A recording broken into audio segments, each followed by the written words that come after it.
कराची के इलाके गुलिस्तान जौहर में माहिर तालीम खालिद रजा को घात लगाकर कत्ल किया गया। इब्तदाई तफ्तीश के मुताबिक वारदात में दुश्मन के खुफिया इदारे के मुलविस होने को नजरअंदाज नहीं किया जा सकता। सर अमेरिकन है, ये इंडियंस हैं जो कि हमारे दुश्मन है, हमारी जड़ें काट रहे हैं। बलोचिस्तान में जो है वो राह हमारी जड़ें काट रही है। घर से एक दावत पे जाने के लिए निकले, दहलीज पर ही मुलजिमान ने सर में गोली मार दी। बलोचिस्तान के इलाके बरखान में आज फिर एक अटैक हुआ है जिसमें सिक्योरिटी फोर्सेस के जवानों की जानें गई हैं। कुछ दिन पहले पेशावर में फिर कराची में अटैक हुआ था। भाई 4 लोग मारे गए और 14 इंजर्ड हो गए बलूचिस्तान के बरखान में। एक ही गोली चलाई जो कि खालिद रजा के सर पर लगी। तफ्तीशी हुकाम का कहना है कि वारदात में दुश्मन मुल्क के खुफिया इदारे के मुलविस होने को नजरअंदाज नहीं किया जा सकता। बेसिकली कह रहे हैं कि 2 साल से गवर्नमेंट इस बात पर गौर व फिक्र कर रही है, डेलिब्रेटिंग के we should reduce military presence Kashmir में। वो जिसको मुहाफिज समझ के मैंने वर्दी पहनाई है, जो मेरी टैक्सों के पैसों पे पलता है, असल में वही चोर बन गया है, वही ठग बन गया है, वही डाकू बन गया है। और मुझे लगता है कि ये खबर की रिपोर्ट पाकिस्तान को मिल गई है कि फौजें कम हो रही है, इसलिए हाफिज सईद और सैयद पता नहीं वो दूसरे साहब कौन है, सलाउद्दीन साहब, उन दोनों को तो ऑलरेडी रिहा कर दिया। मुझे लगता है इन एंटिसिपेशन के चलो कश्मीर में मिलिट्री कम हो रही है, आप जाएं अपना काम करें। मदर यूज टू से मी दैट एक बच्चा जो बोर्न है ना, वो उसके ऊपर 5 रुपए का क्रेडिट है, 5 रुपए का कर्जा उसके ऊपर, 5 रुपए उसने देने। अब एक बच्चा जो दुनिया में आया भी नहीं है वो 10 लाख रुपए का मकरूज है सर। लेकिन आज मुझे इस बात का वाकई एहसास हो गया है कि वाकई हम एक बनाना रिपब्लिक में रहना शुरू हो गए हैं।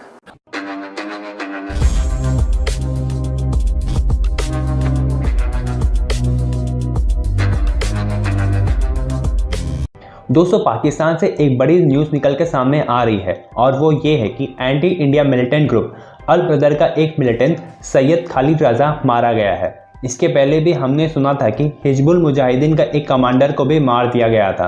दोस्तों, जब से भारत और यूएसए की तरफ से सख्ती दिखाई जा रही है पाकिस्तान की तरफ, तब से पाकिस्तान अपने सारे पाले हुए टेररिस्ट को धीरे धीरे करके मारने की कोशिश कर रहा है। और दोस्तों, दूसरी खबर यह है कि G20 की मीटिंग स्टार्ट हो चुकी है, जहां 20 कंट्रीज़ के फाइनेंस मिनिस्टर भारत में मौजूद है। इसके साथ साथ जर्मनी के चांसलर भारत आए हुए हैं। और दोस्तों, इसके साथ साथ पाकिस्तान से एक और खबर आ रही है। पाकिस्तानी आर्मी कमांडर्स अपने हाई ऑफिसर्स को चिट्ठी लिख रहे हैं, जिसमें वे कह रहे हैं कि पाकिस्तान के पास अनाज नहीं बचा है अपनी सैनिकों को खिलाने के लिए, जो ऑन ग्राउंड तैनात है। तो चलिए दोस्तों, इसी पर पाकिस्तानी मीडिया का रिएक्शन देखते हैं। पाकिस्तान में जो क्वार्टर जनरल है, जो कि पूरा खाना पीना ये सब देखते हैं, इक्विपमेंट और सप्लाई, और बड़ा क्वार्टर जनरल का बड़ा लंबा चौड़ा काम होता है। मैं जितना कह रहा हूं वो it's only a small part of it. उसका बड़ा एक एग्जॉस्टिव एक मैंडेट रहता है क्वार्टर जनरल के ऑफिस का, चाहे वो भारत में हो, चाहे अमेरिका में हो, चाहे वो पाकिस्तान में हो, चीन में हो, कहीं पर भी। तो उनको फॉर्मेशन कमांडर्स अब चिट्ठियां लिख रहे हैं। जो डिव कमांडर हैं, कोर कमांडर हैं, ये सब लोग उनको चिट्ठियां लिख रहे हैं कि सर, हमारे पास इतने पैसे नहीं हैं कि हम अपने फौजियों को 2 वक्त की रोटी दे दें। या आपके सामने न्यूज़पेपर कटिंग। तो ये पाकिस्तानी मीडिया कवर नहीं कर रहा। Pakistani media is not covering this, क्योंकि भाई अपनी फौज के खिलाफ बोलेंगे तो खुद ही जूता पड़ेंगे उनकी फौज से। लेकिन ये बात है, हमने मीडिया से न्यूज निकाली है, या आपकी नजर से भी गुजरी होगी न्यूज, कि भाई 2 वक्त की रोटी ठीक से अपने फौजियों को नहीं खिला पा रहे। आज ही के दिन 4 साल पहले आई थिंक पाकिस्तान कहता है कि हमने ऑपरेशन स्विफ्ट रिटॉर्ट किया, जिसमें शहबाज शरीफ ने भी आज स्टेटमेंट दी। उस वक्त पाकिस्तान की एयरफोर्स ने इंडिया के 2 जहाज शूट डाउन कर दिए थे।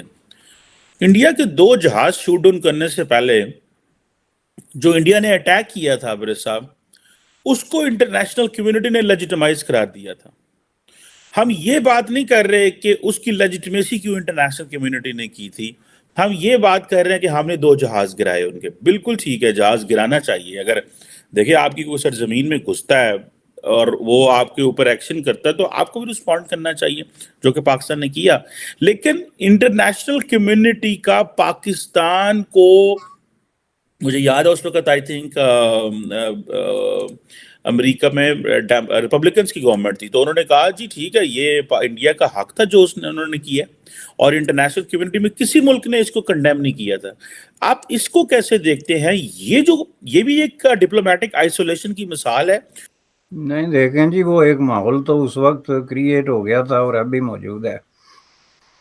कि आप जो है वो जहाँ से आप समझते हैं कि आपके ख़िलाफ़ कोई मिलिटेंसी की कोई कार्रवाई हो रही है या जहाँ पे कोई इस तरह के लोगों को ट्रेन किया जा रहा है, शेल्टर दिया जा रहा है, उसके ख़िलाफ़ जो प्रीएम्प्टिव स्ट्राइक का राइट है, जो कि ज़ाहिर है कि एक यूनाइटेड नेशन में भी डिस्कस हुआ और स्पेसिफिकली जो यूनाइटेड स्टेट ऑफ अमेरिका ने उसको प्रैक्टिकली एक्सरसाइज किया मुख्तलिफ जगहों पे, तो वो एक ऐसा माहौल बन गया था कि उसमें कोई भी वेस्टर्न पावर जो है वो इंडिया के इस एक्ट को या एक्शन को कंडेम नहीं कर सकती थी, क्योंकि उस सूरत में उनके अपनी ये पूरा जो एक थ्योरी उन्होंने क्रिएट की थी, एक बयानिया कह लें चलें, स्ट्राइक्स के हवाले से और प्रीएम्प्टिव स्ट्राइक के हवाले से, और इंडिया का ज़ाहिर है ये क्लियर किस्म का मौक़िफ़ था कि जी ये हमारे ख़िलाफ़ यहाँ पे मिलिटेंट ट्रेन हो रहे थे, तो हमने उनकी जो फैसिलिटी है उसको डिसमेंटल किया।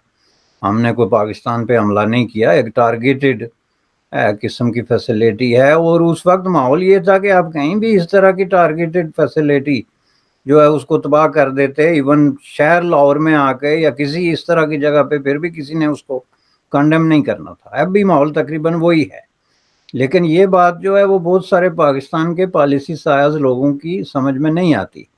दूसरा ये कज़िया जो सारा चल रहा था, ये चल रहा था पाकिस्तान ज़ेर इंतज़ाम कश्मीर की मुख्तलिफ जगहों पे जहाँ पे इंडिया इन हुआ, वो उस वाक़ये के बाद फिर उन्होंने कहा था कि हमने एक ऑन ग्राउंड ऑपरेशन किया जहाँ हमने अंदर घुस के इतने लोग मार दिए।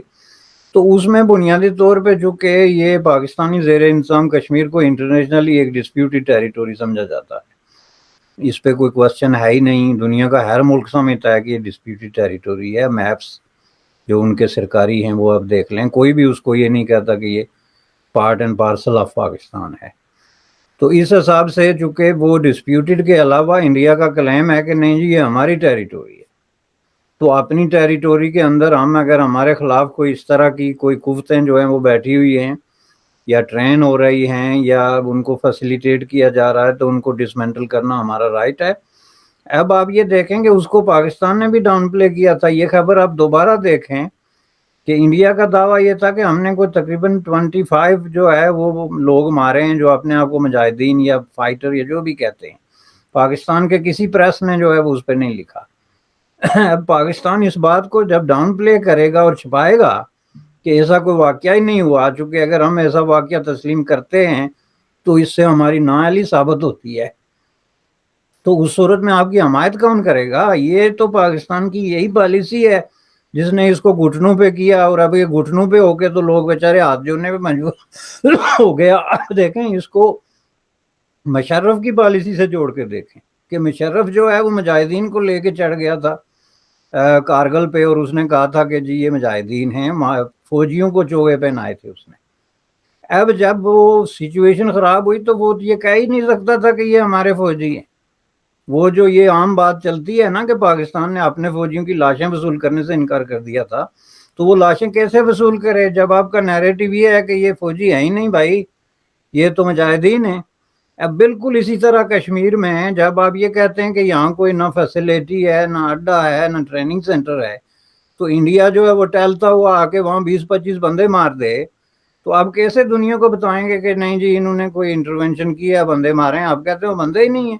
ऐसी तो कोई आदमी एग्जिस्ट ही नहीं करता, तो मरता तो वो है ना जो एग्जिस्ट करता है। पाकिस्तान के अस्पताल में इंसुलिन खत्म, डिस्प्रिन खत्म, मेडिसिन खत्म। लोग कह रहे हैं ऑपरेशन के बाद पोस्ट ऑपरेटिव केयर होती है, उसके लिए दवाई नहीं है। बहुत बड़ा वहां पे एक इमरजेंसी हो गई है, क्योंकि भारत ने बोला चलो तुमने सारी ट्रेड बंद कर दी, तुम दवाई ले लो। अब ये क्या है कि जो भारत से दवाई जा रही है ना, ये उसके भी पैसे नहीं दे रहे।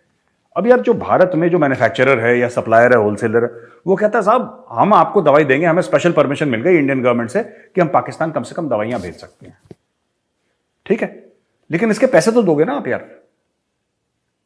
ये खैरात बांटने के लिए थोड़ा ना बैठे, धंधा है यहाँ पे, बिजनेस है, तो धंधा ना करे आदमी, अपना काम ना करे। अच्छा पाकिस्तानी ने बोला कि सर में दर्द हुआ पाकिस्तान के, तो बोला कि यार इंडिया यार एक दवाई दे दो यार, बड़ा सर में दर्द है, तो इंडिया ये ले डिस्प्रिन ले ले, डिस्प्रिन खा ले। तो इंडिया ने बोला पैसे देना। तो कौन से पैसे? अब तो सर दर्द ठीक हो गया, सर दर्द ठीक हो गया। शॉर्ट टर्म मेमोरी लॉस था, जब तक सर में दर्द था तब तक मुझे याद था, सर दर्द गया तो तू भी गया, भाग यहां से। ये इन्होंने करा है। अब इंडिया वाले भी उनको मेडिसिन सप्लाई करने को राजी नहीं है दोस्तों।